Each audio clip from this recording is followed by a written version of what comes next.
at mga paraan sa pagtatanim, pangangalaga, pag-ani at pagdevelop ng iba't ibang mga produkto hango sa niyog. Makinig na at lumahok sa libreng pagsasanay on air. Handog sa inyo ng inyong Radyo Eskwela. Hatid ng Department of Agriculture at Agricultural Training Institute. O, huwag liliban ha, dapat laging present. Ito ang Masaganang Coco Buhayan School on the Air on Coconut Production and Processing. Niyog-niyogan tayo. Buko-buko ang buhay ko.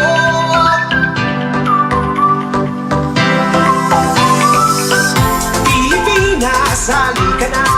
Nasa paligid lamang Sa pagtatanim, pangangalaga, Huwag mag-alinlangan, huwag nang mangamba. Ang puno ng buhay ay pag-asa. Magtanim ka lang ito, tiyak ikaw ang siyang panalo. Walang matatalo, ito ang sigurado. Ang puno ng buhay ang ating pag-asa. Halika na, magtanim at simula. Niyog-niyogan, niyog-niyogan tayo para sa kinabukasan. Buko-buko ang buhay ko, tungo sa kaginhawaan. Luzon, Visayas, Mindanao, saan ka man ay mayroon yan. Ang buko-niyog ang siyang pinagkutunan ng sambayanan ng pangangailangan. Niyog-niyogan, niyog-niyogan tayo para sa kinabukasan. Buko-buko ang buhay ko, tungo sa kaginhawaan. Pilipino masipag ka, Pilipino masinop ka. Simpleng bagay pagyamanin, palaguin at ibigin. Huwag matakot mangamba, siguradong panalo ka. Masaganang niyugan patungo sa kaginhawaan. Niyog-niyogan, niyog-niyogan tayo para sa kinabukasan. Ang buhay ko, tungo sa kaginhawaan. Niyog-niyogan, niyog-niyogan tayo para sa kinabukasan. Buko-buko ang buhay ko, tungo sa kaginhawaan. Niyog-niyogan, niyog-niyogan tayo para sa kinabukasan. Buko-buko ang buhay ko, tungo sa kaginhawaan. Niyog-niyogan, niyog-niyogan tayo. Buko-buko ang buhay ko.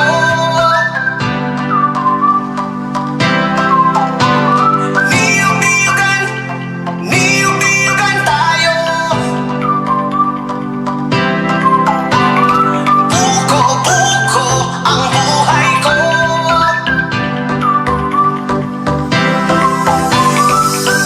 Pilipinas, halika na. Nasa paligid lamang ang iyong hinahanap. Huwag mag-alinlangan, huwag nang mangamba. Ang puno ng buhay ay pag-asa. Magtanim ka lang ito, tiyak ikaw ang siyang panalo. Walang matatalo, ito ang sigurado. Ang puno ng buhay ang ating pag-asa. Halika na, magtanim at simula. Niyog-niyogan, niyog-niyogan tayo para sa kinabukasan.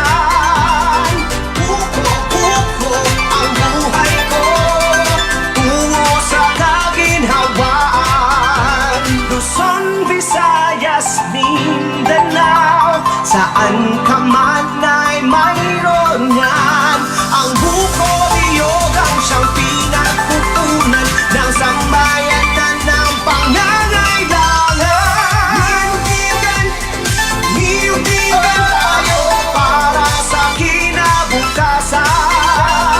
Buko-buko ang buhay ko, tungo sa kaginhawaan.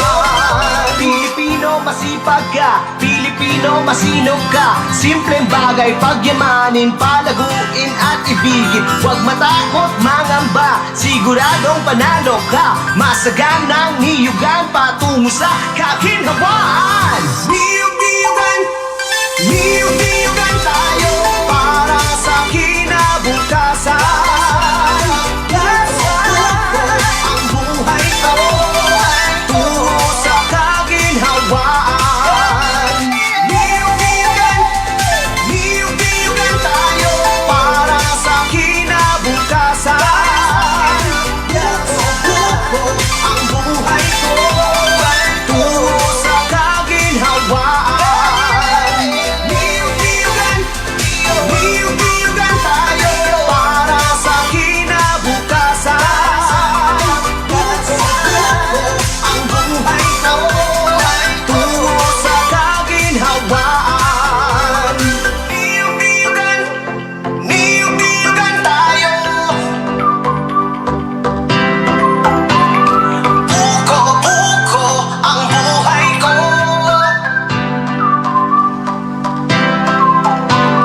Niyug-niyugan, niyug-niyugan tayo. Buko-buko ang buhay ko.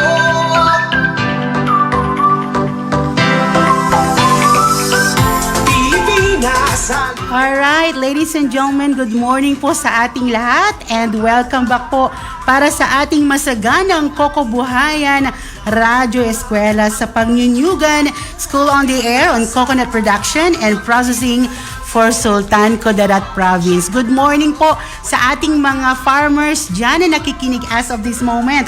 At kayo ay nakikinig sa masaganang Kokobuhayan Radyo Eskwela sa Pagnyunyugan School on the Air on Coconut Production and Processing for Sultan Kudarat, ang ating eskwelahan sa radyo para sa mga magsasaka ng niyog sa probinsya ng Sultan Kudarat. School on Coconut Production, mga serye ng mga teknolohiya tungkol sa makabago, wasto at tamang pamamaraan sa pagnyunyugan. mayroon yan.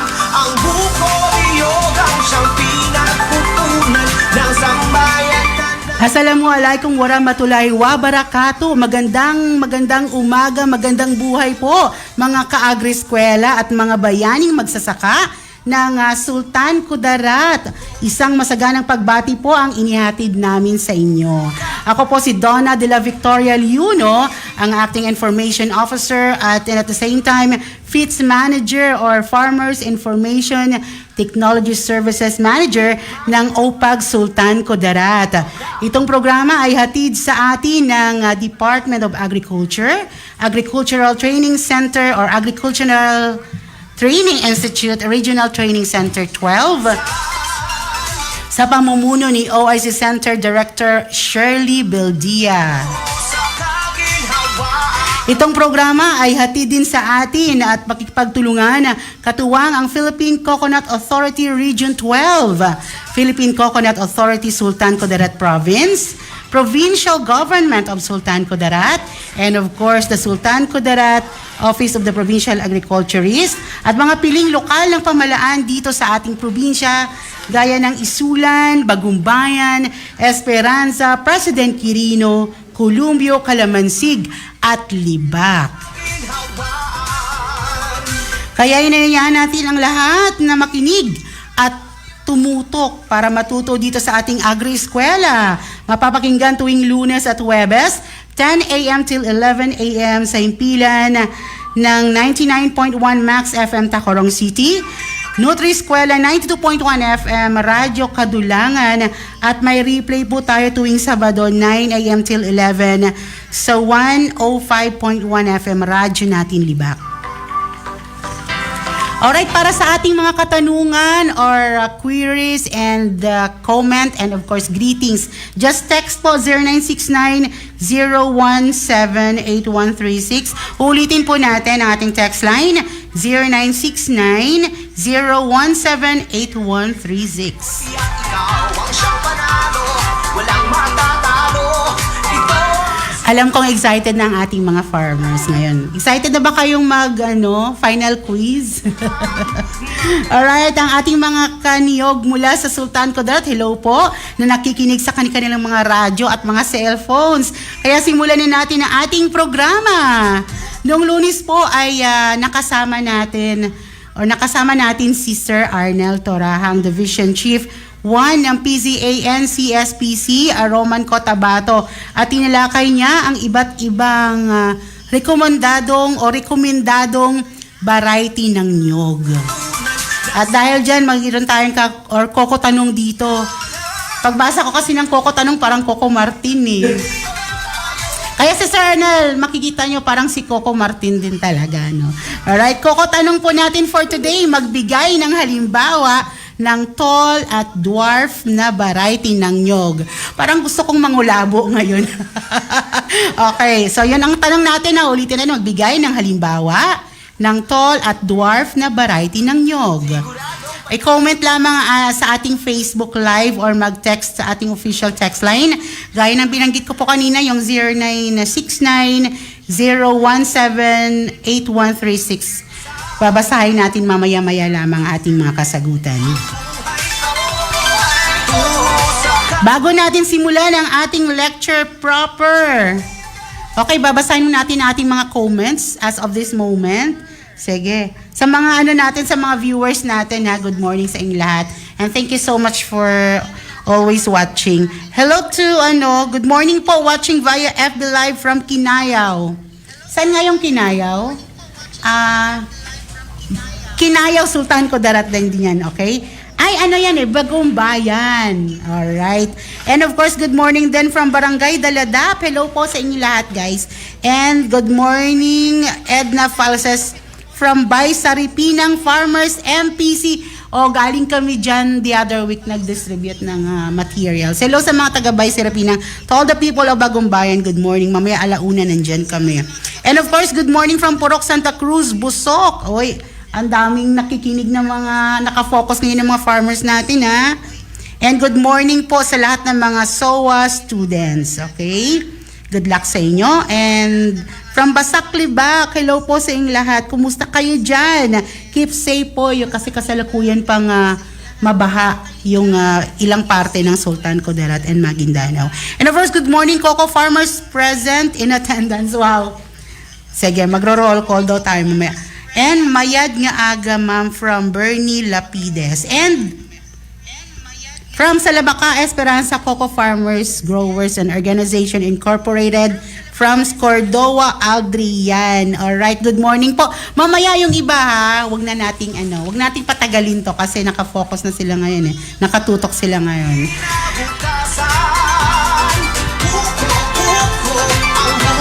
Alright, ladies and gentlemen, sa lahat ng mga Coco Farmers natin, magbabalik po ang ating School on Air pagkatapos lamang po ng ilang reminders. Masaganang Coco Buhayan.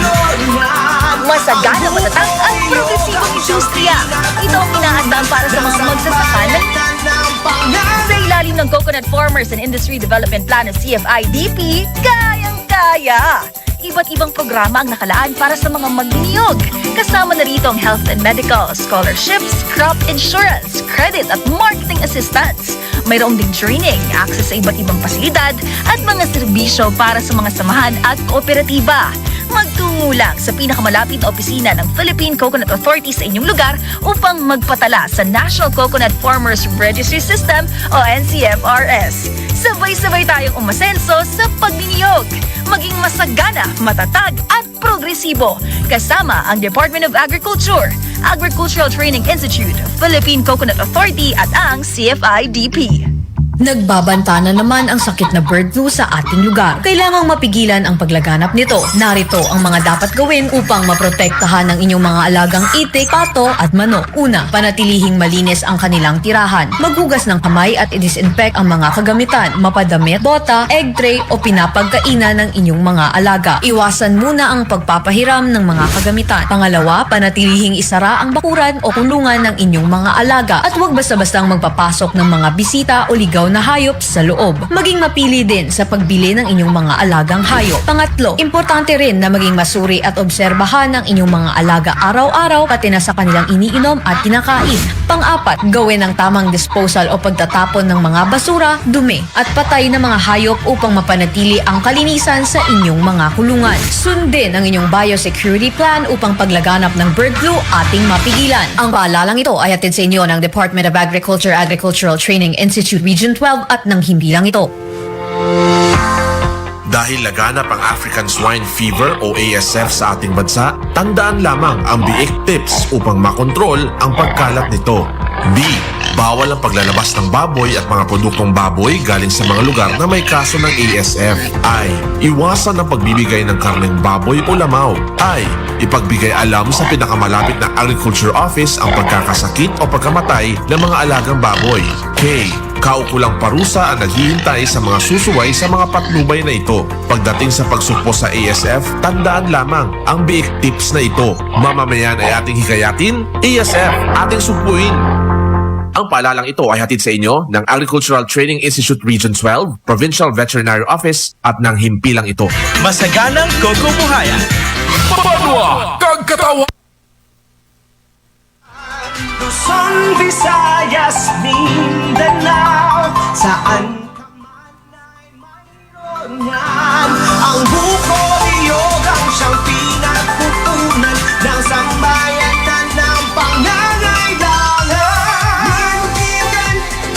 Niyutigan tayo para sa kinabukasan. Buko, ang buhay ko, tungo sa kaginhawaan. Pilipino masipag ka, Pilipino masinop ka. Simpleng bagay pagyamanin, palaguin at ibigin. Huwag matakot, mangamba, siguradong panalo ka. Masagan. Alright, at tayo nagbabalik sa ating programa. Kaya para simulan ang ating ika-4 na episode ngayong araw, narito kasama natin na live, gaya ng sinabi ko. Dito po sa ating ipilan ang Division Chief 1 ng PCA NCSPC Roman Cotabato City, Sir Arnel Toraja, para po talakayin ang good agricultural practices or GAP for coconut site selection and management, mother pump selection, and seed nut selection. Alright, Sir Arnel, batiin po natin ang ating mga tapakinig at tagapanood. Sir Arnel, pwede ba kitang tawagin Coco Arnel? Okay, sir, it's your turn. Okay, Ma'am Don, thank you so much. Nabinyagan yung pangalan ko ngayong umaga na ito. Sa ating mga SOA enrollees, sa lahat ng coconut farmers within the province of Sultan Kudarat, magandang umaga po sa ating lahat. Ito na naman tayo ngayon sa another na episode regarding sa Koko Buhayan.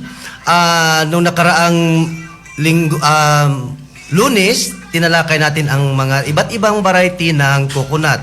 Ngayon naman, para po tayo makapagpili ng may pinakamagandang lahi na ating gagamiting pampunla, ay tatalakayin natin ngayong umaga ang patungkol sa selection in coconut or pagpili ng magandang pampunla based doon sa ating good agricultural practices.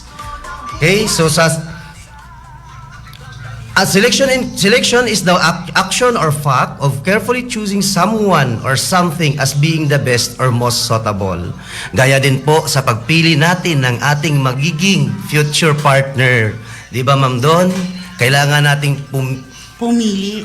kilatisin muna. Kilatisin, Yes. alright. Gaya din sa coconut. Kasi nga isang beses lang tayong magtanim ng coconut, kailangan yung mapili nating pampunla ay yung may magandang lahi para hindi tayo magsisisi bandang huli. So, very important kung sa coconut yung selection process. Meron tayong iba't ibang selection process sa coconut na kung saan it would come up with the best planting materials. So, meron tayong mga general consideration sa pagpili ng pampunla ng coconut. Aside from the yield, quantity, and quality, as basic considerations, varieties to be grown should be selected based on market requirements, farmers' preference, and adaptability to the locality. So, hindi kasi lahat ng variety ng nyog ay suitable sa lahat ng areas. May mga variety ng nyog na suitable lamang doon sa mga plain areas at saka may varieties ng nyog na suitable sa mga rolling areas. Gaya lamang ng tall. Ang tall ay suitable doon sa above 30% slope.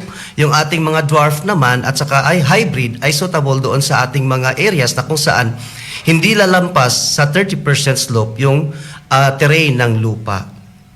So, other considerations may include soil type and nutrient levels, water availability, prevailing temperatures and humidity, and pests and diseases history.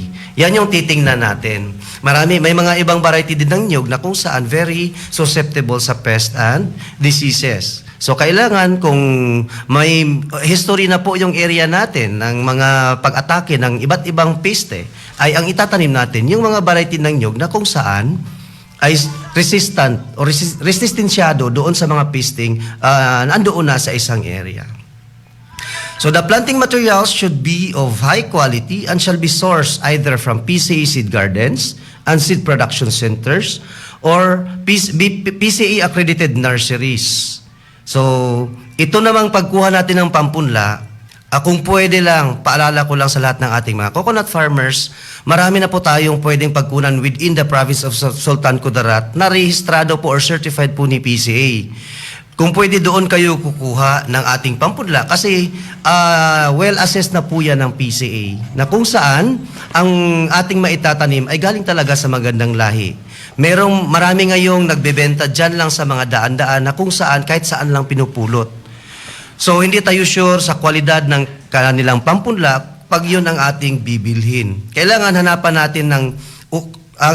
natin sa kanila kung saan galing ang kanilang pampunla para tayo makasiguro sa ating pampunla ng nyog na maitanim. So, bago tayo makapili ng coconut na ating gawing pampunla, kailangan sundin natin ang 4 na prosesong ito. Ito yung guide natin.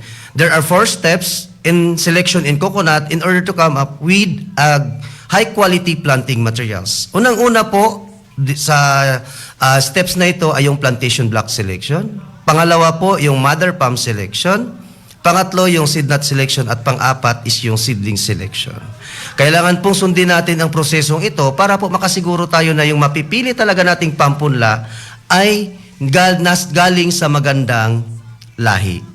At hindi masasayang yung ating oras, yung ating effort, at saka yung ating resources pag ito siya ay nagiging productive na. Unahin natin talakayin itong unang steps sa selection in coconut, yung plantation block selection.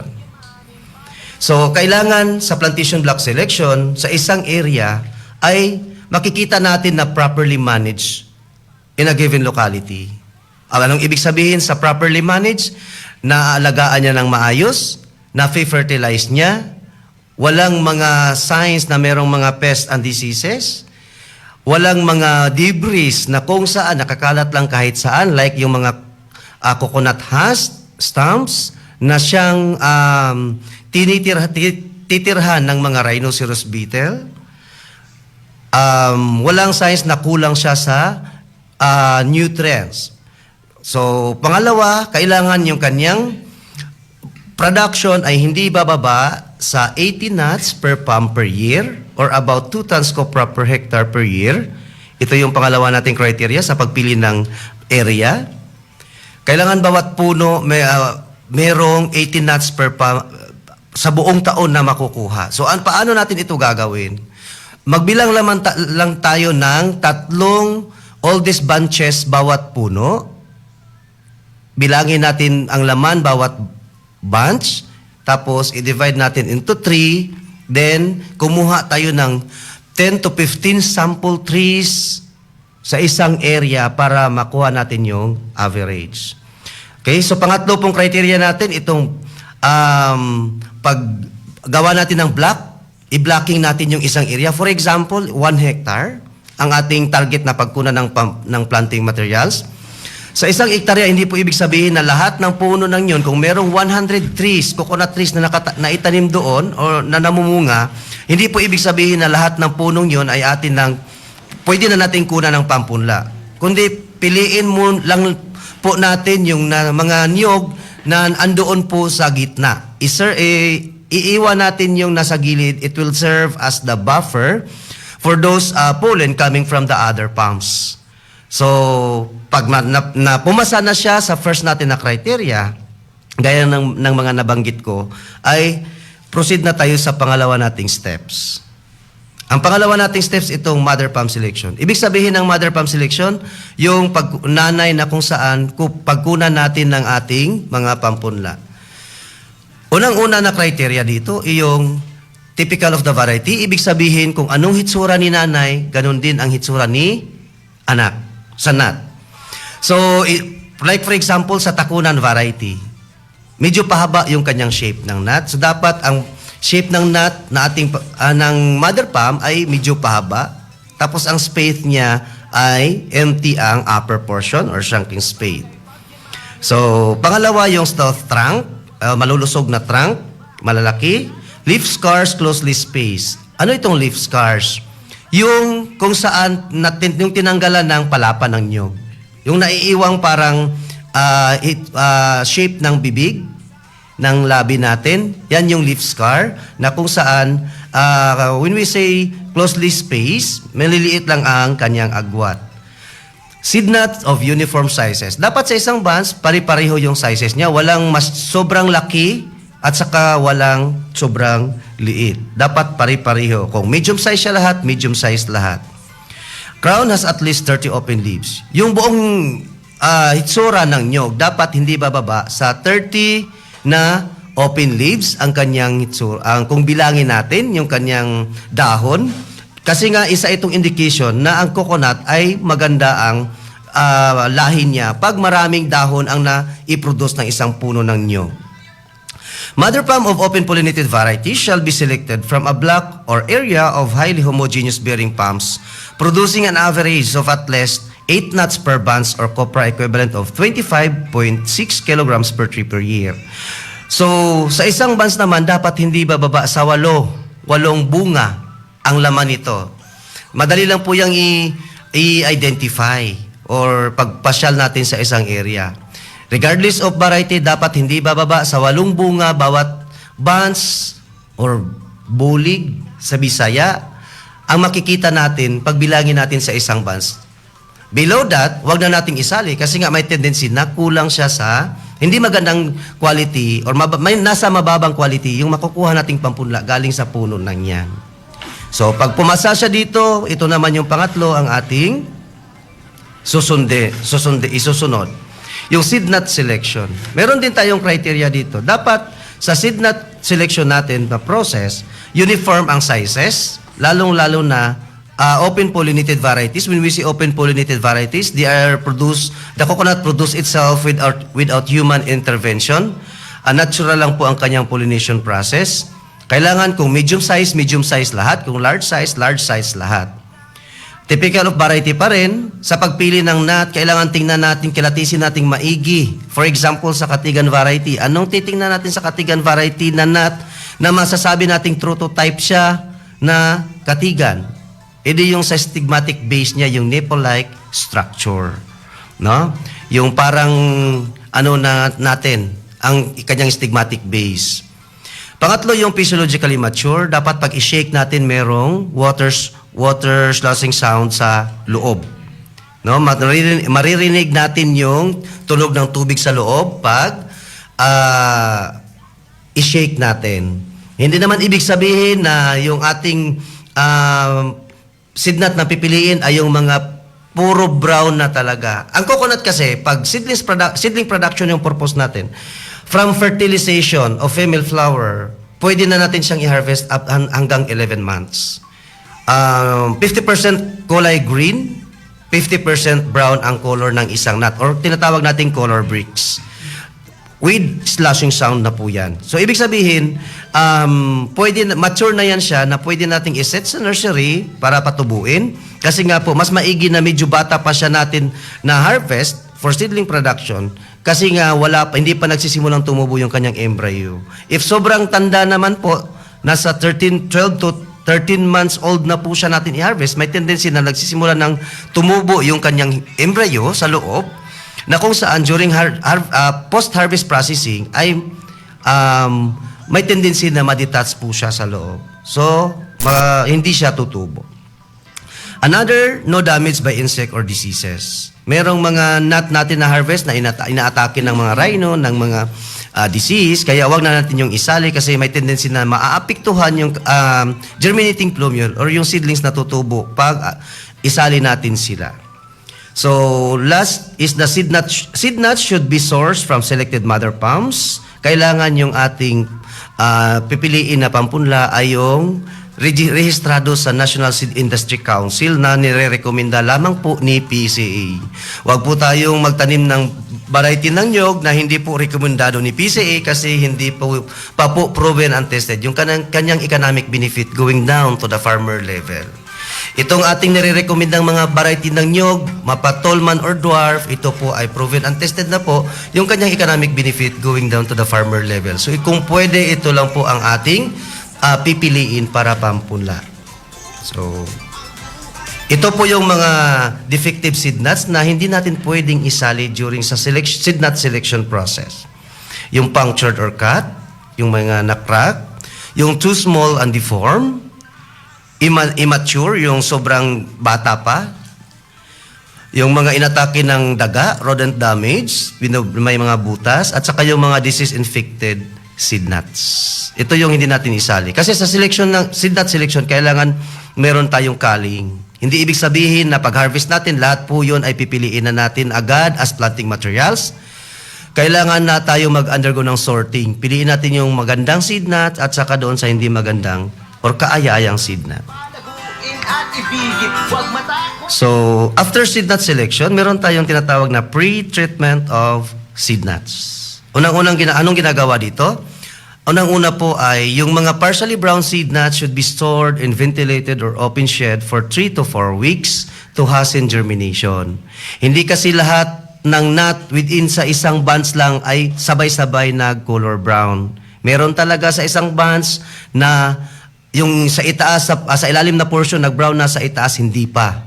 So, kailangan para hindi din mapilit yung germination ng medyo green pa na nut, ilagay natin siya sa shaded area. Seed nuts, pangalawa po, soaking seed nuts in water for 2 weeks, especially during dry season, is desirable because it enhances germination. Applicable po ito during tag-init. Pero pag ganitong panahon ngayon, na palaging umuulan, huwag na po nating isosok sa seed nut doon sa tubig. Kaya may tendency na masobrahan din po siya ng tubig, so mag-develop po si fungus. So, ito naman po, yung pangalawa ay advisable during tag-init, gaya nung nangyari nung previous months na naka-experience tayo ng tag-init. Kasi nga po si seed nut, kailangan din po niya ng water para ma-maintain yung moisture ng husk para pag germinate ni plumule ay dire-diretso ang kanyang tubo at saka may source of water agad siyang makukuha within the husk. At saka hindi titigas si epidermis, yung outer covering of the nut, na kung saan siya yung nagpo-protect sa nut. Pag germinate ni plumule, hindi siya mahirapang i-break si epidermis kasi nasa saktong moisture po siya. So pangatlo po, sa pre-treatment of seed nuts, remove the perianth lobe and slice a portion of the husk to facilitate germination. Yung tinatawag ninyong crown. Pero sa coconut po, yung crown kasi, ang sa amin, yung buong structure ni coconut na may dahon at saka may bunga. Tawag po natin dito yung tinatanggal natin sa nut, yung nasa itaas na portion ay perianth lobe. Bakit natin ito tinatanggal? Kasi nga po, para mapabilis yung paglabas ni plumule, yung germinating shoot, at saka maiwasan nating tirhan siya ng mga fungus or bacteria. Mayroon yan ang buko. So ito naman po yung final natin na steps for the selection in coconut, yung seedling selection. So sa seedling selection, kailangan ay healthy and robust yung ating seedlings na mapipili. Normal green leaves, hindi yung kulay ng dahon na parang kulang ng nitrogen, yung nag-yellowish. Stout girth, yung girth naman yung kanyang puno, malusog. Free from pest and disease infestation, walang leaf spot, walang brontis pa. Resembles that of parent. Yung kulay ng kanyang pichol. Like for example, sa dwarf tayo, Katigan green dwarf, Takunan green dwarf, Dapat puro green lang talaga yung pipiliin natin. Pag may nakita tayong kulay ng picture niya, kulay brown, is disregard na po natin yan. Kung yan ay OPB kasi po may tendency na hybrid na po yan, na cross na po yan ng other pollen coming from the tall varieties. Kung MRD naman, kailangan kulay orange or red yung kanyang picture. Sa tall naman, brown or green, either brown or pure green ang kulay niya. Kung sa tall na variety. So, another leaflets of youngest leaf have already split prior to field planting. Ito naman siya kung itatanim na natin. Kailangan, nasa 2 to 3 feet tall na siya, tapos nag-split na yung older leaf niya sa ibaba bago natin siya itatanim sa field for fast recovery doon sa field. Protection na rin doon sa mga stray animals kasi mas gusto ng mga stray animals itong mga dahon ng nyog. In case of hybrid seedlings, only F1 or first filial generation or the of distinct mother palm shall be used for planting. Hybrid seedlings shall be sourced only from either PCA or PCA supervised or accredited coconut hybridization farms. Dito po sa probinsya ng Sultan Kudarat, huwag po kayong mag-alala kasi marami na po tayong source dito ng hybrids. Marami po tayong on-farm hybridization sites na kung saan nagpo-produce na po sila ng hybrids na siyang pwede niyong pagkunan. Huwag po kayong kukuha ng pampunla if gusto niyo magtanim ng hybrid doon kahit saan lang. Kailangan yung first generation talaga yung maitanim natin kasi nga po pag F1 yung ating naitanim or first generation, nagbibigay po ito ng magandang production, mataas na production at magandang malaking kita pag na-provide natin yung optimum care and maintenance. Pag doon tayo kukuha sa pangalawang henerasyon na hindi na po maganda yung kanyang tubo pag ating itatanim. Variable na po or iba, hindi na po uniform yung kanyang stand at saka yung bunga niya may marami, may maliliit. So yan po, ang pinaka-importante doon tayo kukuha sa PCA accredited or supervised source of hybrid planting materials.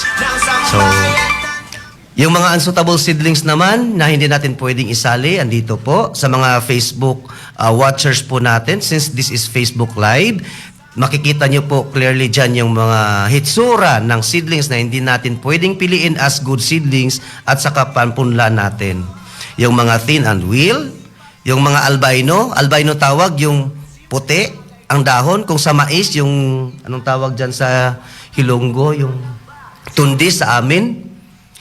Disease-infected seedlings, weak and damaged sprouts, bent or etiolated, yung nag-bend na, kasi wala na pong chance yan na mag-recover. Kung may iilan dyan na nagre-recover, but then it takes time para makarecover siya ng magiging maganda siyang pampunla. Weak and disease. At saka yung kanyang yung nutrient deficient, kulang sa nutrient, huwag nating isali, at saka yung overage or overgrown. Kasi it takes time bago sila makaka-recover. So, yan po ang tandaan lang natin. Ang 4 na steps kung gusto nating makapili ng magandang pampunla, dapat sundin natin ang 4 na proseso or steps sa selection in coconut. Unang-una yung plantation block selection, mother palm selection, pangatlo yung seednut selection at saka yung seedling selection. Huwag po tayong pipili agad-agad ng pampunla na hindi natin na-undergo itong 4 na proseso para hindi po tayo magsisisi. Ika nga, plant a good seed and you will reap a bountiful harvest. Yan lamang po, magandang umaga sa ating lahat. Sana po ay may mga natutunan kahit konti yung ating mga SOA enrollees sa umagang ito na siyang magagamit ninyo sa inyong pagsasaka sa pang-araw-araw.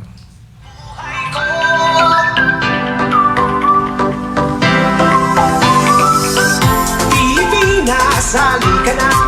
Nasa paligid lamang ang iyong hinahanap. Alright guys, before po tayo magbabalik, ay isa pong paalala muna. And anyway, before that, I'd like to say thank you so much ka pala sa muli, Sir Coco Arnel Toraha. Okay. And of course, Sir, baka may gusto kang batiin before we proceed po sa ating reminders. Sa mga kanyog natin doon sa Cotabato. Baka may gusto kang i-greet. Okay, sa lahat ng mga coconut farmers sa Rehiyon 12, magandang umaga po sa ating lahat. So, sa lahat-lahat na, para walang magsisi na hindi nag-greet. Okay. Gisalaman na ni Sir. Alright, thank you. Thanks for that, Sir. And of course, as what I have said, magkakaroon po muna tayo ng short reminders.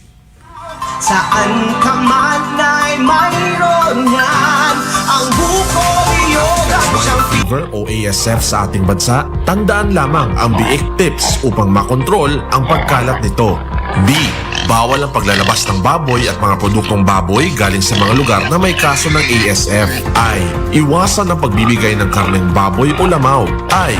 Ipagbigay alam sa pinakamalapit na Agriculture Office ang pagkakasakit o pagkamatay ng mga alagang baboy. K.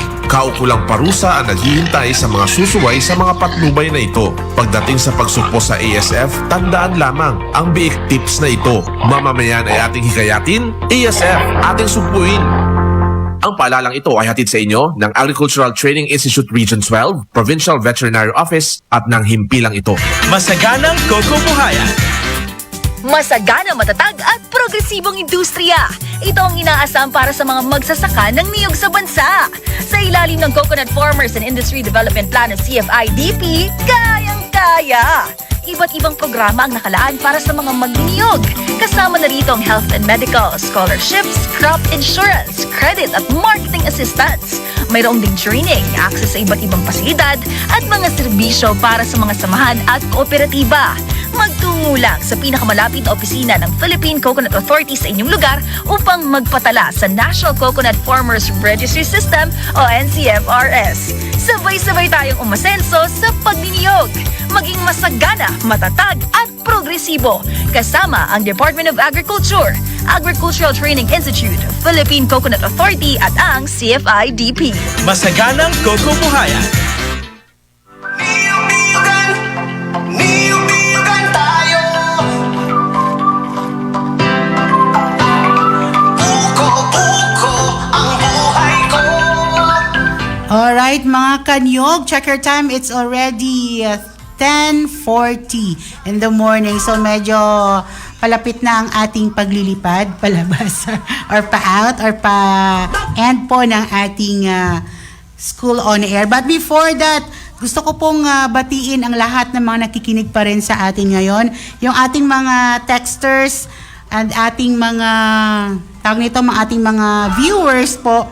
Hello nga pala to all the staff of, samantalahin ko na sir, to all the staff of Office of the Provincial Agriculturist ng Sultan Kudarat, and of course, headed by Ma'am Estela Haligado. Good morning po sa inyong lahat. And of course, sa lahat po ng mga heads of office natin. And to all the LGUs po ng Sultan Kudarat sa mga agriculture office po ng ating bawat LGUs. And of course, nanonood ngayon, hello to Miss Angeli Tugingging Dumaging, and of course, sa lahat po, hello from Katungal, and good morning, God bless always po, and Laguna, ito yung sa katanungan kanina okay?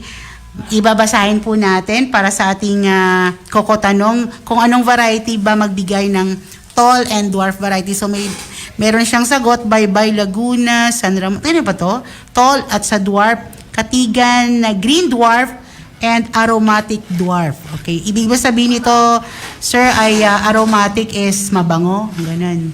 Actually, ma'am, ang aromatic green dwarf ay matamis yung kanyang tubig. Yan yung fancy coconut. Okay. But then, wala siyang aroma.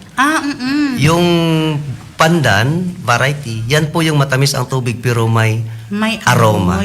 May amoy. Amoy pandan. Amoy pandan. Apo. Oo nga, pag sinabi kasi, ay, ano yan, yung buko pandan. Diba? Kasi yung amoy, nagpapadagdag sa lasa. Pandan na pandan. Alright. Thank you so much for that, sir. And of course, gaya nga po ng sinabi natin, tapos na nating matalakay ang program ng School on Air, CFIDP Episode 4. At syempre, excited na tayo sa mga susunod na episode. Huwag po nating kalimutan ang ating official text line for greetings and queries, okay? It's 0969-017 and 8136.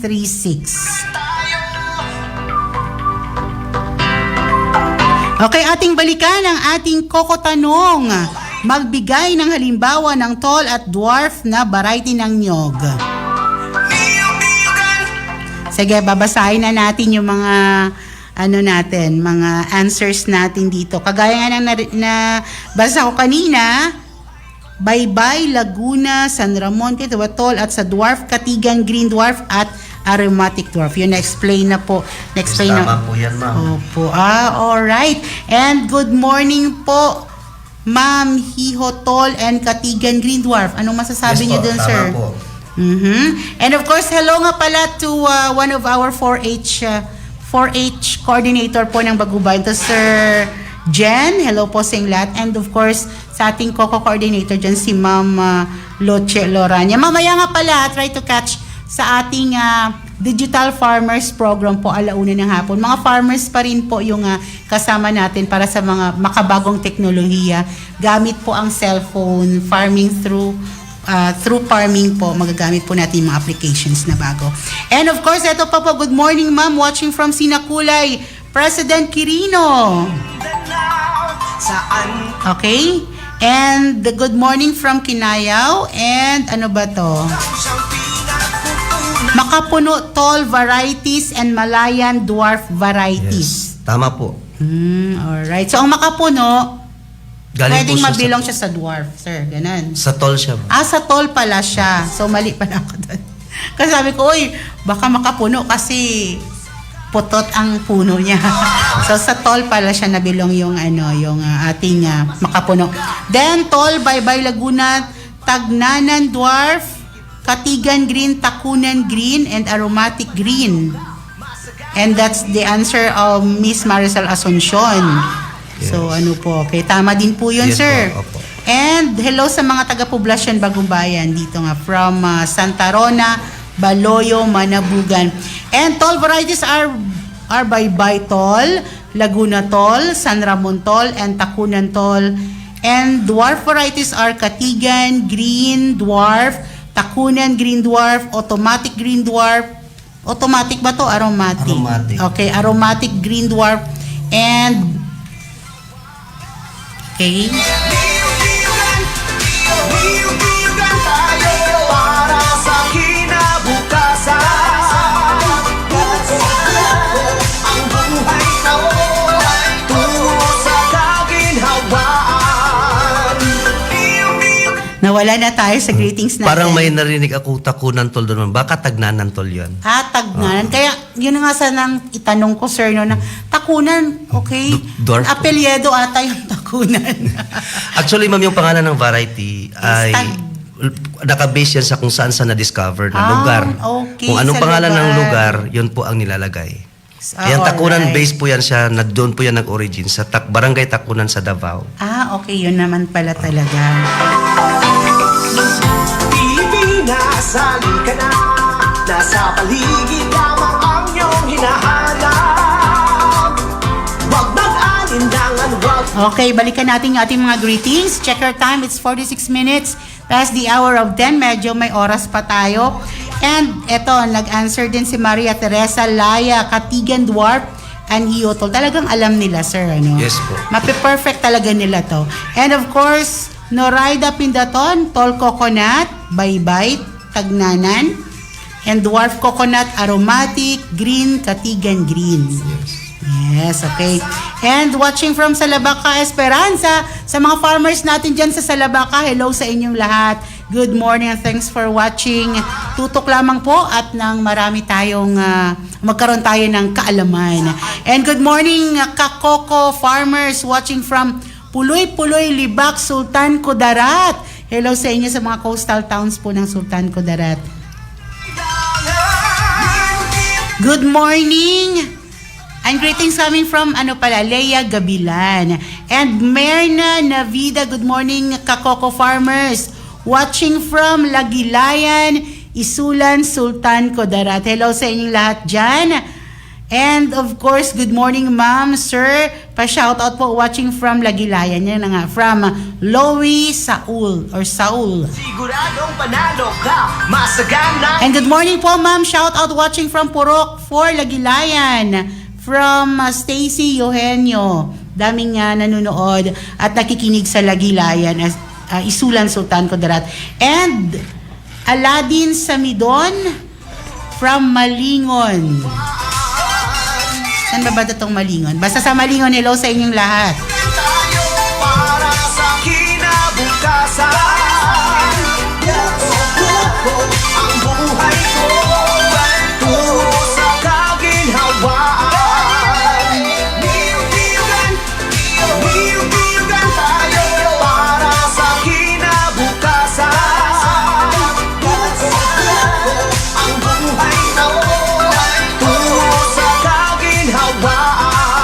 Okay, so nalaman na po talaga natin kung ano ang kasagutan sa ating Coco Tanong kanina na magbigay ng varieties ng tall and dwarf varieties ng coconut.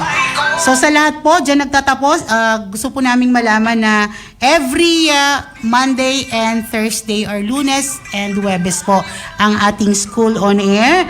Dyan nagtatapos ang ating programa ngayong araw ng Huwebes, July 18, 2024, and Happy Tinalak Festival sa mga taga South Cotabato. Alright? And of course, for our further announcement, always like and follow our social media accounts. Sa Facebook po, Agricultural Training Institute Region 12, PCA Region 12. Sa Instagram and Twitter, just follow at ATI RTC 12. At para naman po sa karagdagang kaalaman, ito sir, very interesting para sa ating mga farmers, especially yung mga hindi nakapag-aral o na parang bitin sa kanilang pag-aaral. Ito, meron tayong online na training. Ito yung tinatawag natin na e-learning. So just visit po ito, i-emphasize natin, just visit elearn.e-extension.gov.ph. Okay, ulitin natin sa mga farmers. Pwede nyo pong bisitahin sa website po, ang elearn.e-extension.gov.ph. Diyan po, marami po tayong matutunan dyan. Especially po sir, kung paano magtanim ng mga prutas gaya ng rambutan, lansones, at paano mag-alaga or tamang pag-alaga ng baboy, manok, yung mga egg-laying na mga hayop natin. Okay? At syempre, meron din yung dyan, basic is yung urban gardening. Okay. Oo. Kasi lahat kami noon, during training po sa ATI, parang pinasok namin. So, magkaroon po tayo ng Certificate of Completion. So, magagamit po talaga natin dyan. Parang school din siya na nagkakaroon tayo ng lecture, then meron din tayong tawag nito, quiz. Pag napasa mo yung quiz, automatic, bibigyan po kayo ng Certificate of Completion. Wow. Opo. Tsaka sir, magagamit or i-attach natin sa mga credentials natin. Yes. Napakalaking tulong po yan. So marami nang pwedeng pagkunan ng mga kaalaman yung ating mga coconut farmers. Yes, lahat po tayo. Hindi lang po sa mga farmers, pati po yung mga nakikinig ngayon. Yes. Open po ito para sa ating lahat. Alright, once again, every Monday and Thursday po ang ating School on Air from 10 a.m. to 11 a.m. dito po sa 91.1 Max FM Tacorong City and 105.1 FM radyo natin Libak. And of course, before that, gusto kong batiin ang lahat ng mga nagbe-birthday ngayon. Alright, ikaw sir, kailan bang birthday mo? Matagal pa, ma'am. Matagal pa. Hindi talaga sabihin ni sir kung kailan ang birthday niya. Okay? And of course, sa lahat ng mga nagsaselebrate ng kanilang mga anniversaries, mansari, diba, mansaries. Basta sa lahat ng mga nagsaselebrate ngayon, good luck and enjoy your day. At sa ngalan po ng ating ATI Director, Engineer Remelin R. Recoter, and MSNA, CESO 3, of course, our Deputy Director, Antonieta J. Arzeo, our ISD OIC Joven Kalasagsag, syempre ang ating Sultan Kudarat Provincial Governor Datu Pax Ali Manguda Datu.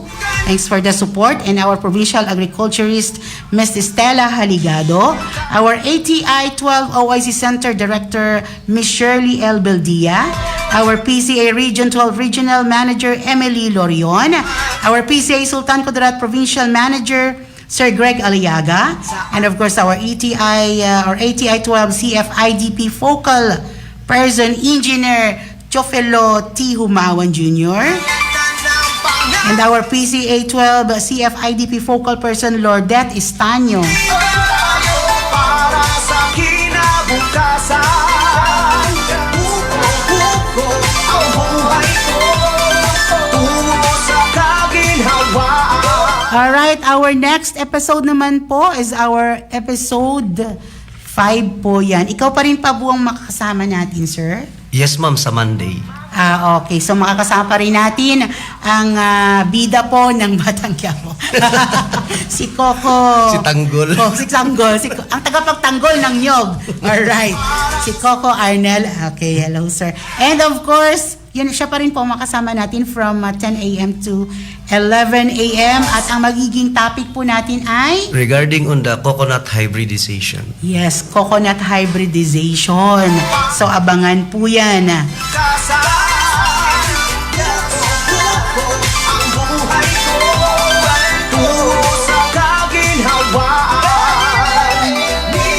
Yung hindi na po namin nabasa ng mga comment and greetings, sa susunod, don't you worry. We'll try talaga na mag-greet kayong lahat. Anyway, sa mga nakikinig, thank you so much. Hanggang sa huling episode ng ating SOA, sa ngalan po ng ating mga anchormen, Miss Hanadi Gimad Pumpong, our ATI Information Officer 1, at Mr. John Lloyd Ayuman, Information Officer 3, ISS Chief, mula sa ATI Regional Office 12. Ito po si Donna de la Victoria Liuno ng Sultan Kudarat Office of the Provincial Agriculturist na nag-iiwan ng isang magandang umaga, mga bayaning magsasaka. Assalamualaikum warahmatullahi wabarakatuh. To God be the glory. May God bless us all. Once again, magandang umaga po sa ating lahat.